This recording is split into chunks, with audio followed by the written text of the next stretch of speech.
Michael Jackson's family is part of a surprising trend. A growing number of families want a second or private autopsy to determine a loved one's death. As investigator Keith King uncovers, the cause of death on the death certificate is often dead wrong. Yeah, Elizabeth, you want the cause of death to be accurate for a number of reasons, such as insurance policies. A mistake could cost your loved ones big money.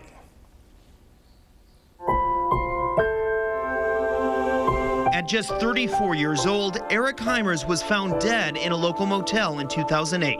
I was shocked and I was very upset. His former wife and mother of their 2 kids was shocked to learn the Jackson County Medical Examiner's Office ruled the cause of death a suicide, a decision made without an autopsy. I didn't believe it was a suicide. He was making plans for the future. Melissa Heimers paid to have his body autopsied by a private company. The conclusion was much different, that Eric Heimers died not by suicide, but an accidental overdose. What could have been a nest egg for the kids was not an option. Not just that, but the closure, the lack of closure with that ruling. Melissa, as well as Michael Jackson's family, are part of a growing trend, opting for a private or second autopsy on their loved one. Cameron Shank owns a Kansas City-based company in business of performing private autopsies. Everyone wants an answer these days. They want to know why why their next of kin died at age 50.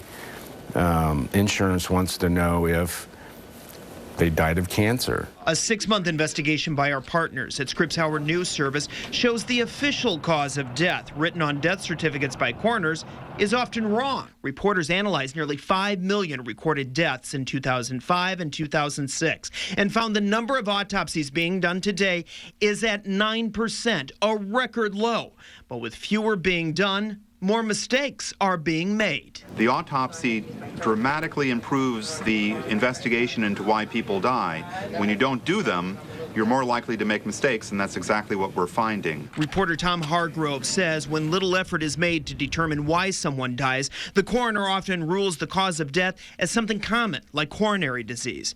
Take, for example, Seward County, Kansas, which has one of the highest autopsy rates in the nation.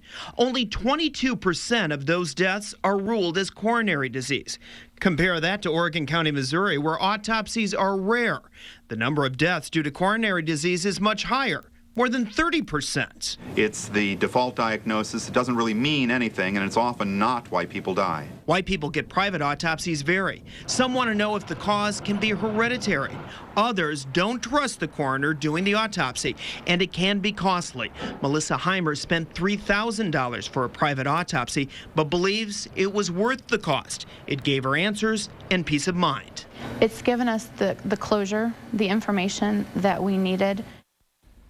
Melissa says Eric's life insurance did not pay out to their children because, again, the death certificate listed suicide. And I spoke to another family who didn't get a cancer insurance payout due to the death certificate. Now, you want to go to NBCActionNews.com where you can look at all kinds of autopsy information that we have for all of the counties in both Kansas and Missouri. We also break it down to local counties as well. So if more autopsies are done, that just points to more accuracy. That is the general rule, and something to keep in mind when you do look at this data. Another sign is the low number of heart disease deaths. Once again, that indicates that the coroner is doing a more thorough job as opposed to just going with a more vague conclusion. Very interesting. Something you haven't thought of. Yeah. Thanks, Keith. Thanks.